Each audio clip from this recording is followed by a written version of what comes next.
khả năng điều thứ hai chúng tôi nhận thức được là robot có khả năng cung cấp các thiết bị y tế, và những thiết bị này đã được sử dụng rộng rãi, có thí điểm được nhiều nơi chứng nhận như là FDA của Mỹ chứng nhận.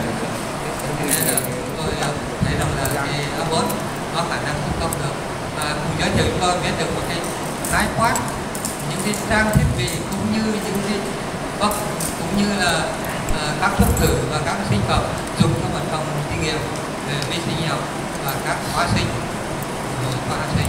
Cuối cùng thì chúng tôi thấy rằng là robot còn có khả năng cung cấp cho Việt Nam một số những vaccine mới như là vaccine viêm gan để mới cho cung cấp bởi cho Việt Nam. Một lần nữa cảm ơn thông tin. Tiếp theo chúng tôi xin trình bày kỹ thuật về sequencing của Mr. Sustin. Hi. Good afternoon, everybody. Now it's my pleasure to be here. Unfortunately, I don't speak Vietnamese, so I'm going to give my presentation in English. A bit about myself. My name is Justin. I'm the regional manager for Life Technologies for Southeast Asia, and I'm honored to be invited to present at the 50th anniversary of the 103 Hospital. I'll take about 20 minutes, as I was told, to just give everybody a glimpse on how fast and how rapid the sequencing technology is moving today.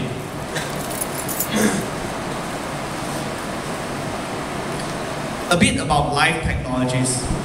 I think most of you in this room who have done research would have used our products one way or another.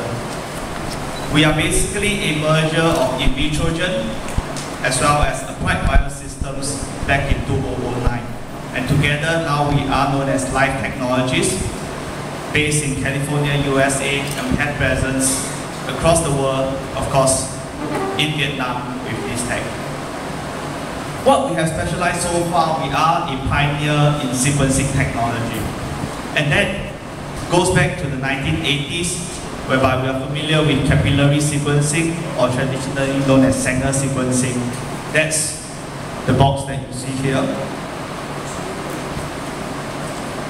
And today, as the technology advances, we are into what we know as next generation sequencing. And next generation sequencing, in short, is what this semiconductor sequencing is all about. If you think back in time, before when the IT industry or the computer industry first came about, a computer might be the size of a quarter of this room. That's the mainframe computer that we know. Today, we have laptops, we have PCs, we have phones. The technology is becoming faster. The tools, the instrument is becoming smaller. Likewise, we see that in sequencing. When it first came out, it was a Sanger sequencing, and that's, pretty much if you want to sequence a human genome, you will need multiple instruments running round the clock in a genome center.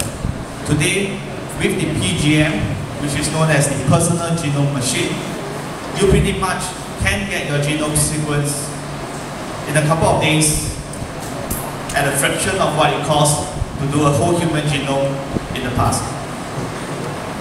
And how we actually achieve this is based on the semiconductor technology. Exactly the same technology that you use in your phone, exactly the same semiconductor chip that is found in the PC. Instead of now having to look and differentiate different bases as we go about sequencing, what the platform does is actually just the detection of H+, hydrogen ion, pretty much like a pH meter.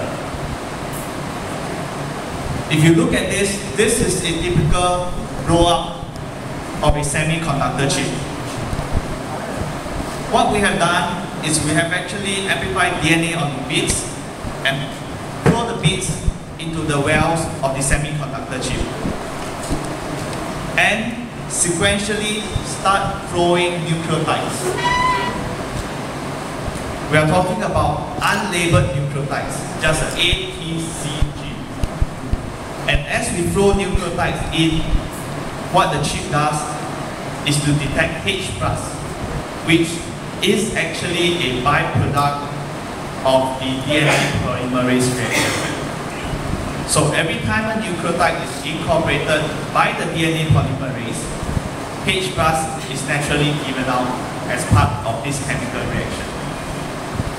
What we have done in ion torrent sequencing is the detection of this H+. Therefore, we no longer have to differentiate whether is it A, T, C, or G. What we have done is sequentially throw nucleotides, look at the wells, see where the H+ are being released, wash away the nucleotides, in this case say A, we wash away the A, and we throw the next nucleotide, in this case let's say G. When G is thrown across the chip, bases, say for example the corresponding base here is a C, G is incorporated by the means of DNA synthesis. H+ is then given out, and we will then know at that particular base C. We throw away the G, we then throw in the next nucleotide. In a sequential manner, just through the detection of H+, we are now able to call the sequence. This technology has been published in Nature last year. You can actually download the publications from here, whereby we go on to describe how we actually use IT and semiconductor technology to do sequencing. And what it means when we leverage on such a technology is that we are able to bring down the cost of sequencing to a fraction of what it is. This is a blow-up of the chip, one of our new chip, in what we call the ion proton instrument. And what this ion proton instrument is capable of is to do an entire human genome sequence in a day at a fraction of about $1,000 US. And the society impact of this technology is that, imagine at a fraction of $1,000 you can now get your genome sequence. It will bring this technology to the masses, and who knows, we might see the day whereby every individual that is born gets his or her genome sequence right at the hospital. This is the machine that does it. It's a very simple machine, and the workflow is actually within a single day.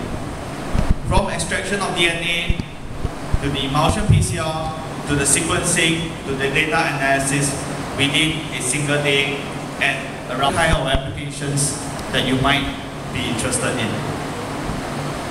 Now I'm going to change gear and dive into the application itself. Right, so we covered about the technology. We have a very quick understanding of what semiconductor technology is about. Let's look at the applications. I think earlier today, Professor mentioned about the E. coli outbreak in Germany. The exact same outbreak that happened in May 2011, that E. coli was sequenced using the personal genome machine. PGM can be used in an infectious disease outbreak, getting the work done in a relatively short number of days. And it's not just E. coli. The PGM has also been used in Listeria.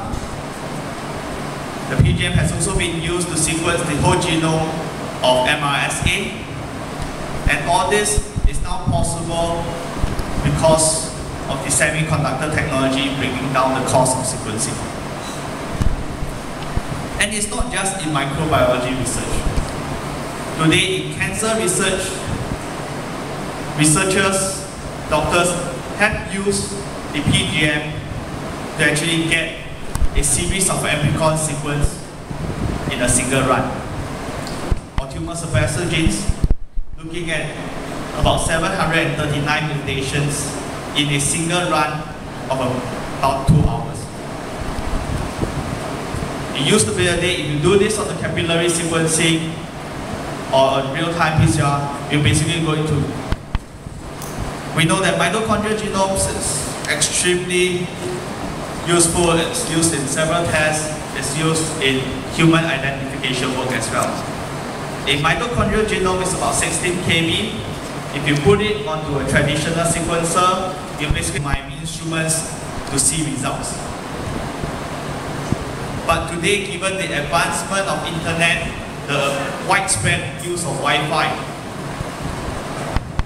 and with that, I'd like to draw the presentation to a close. Once again, thank you very much for your time and kind attention. I'd like to open up the floor for any questions. Thank you.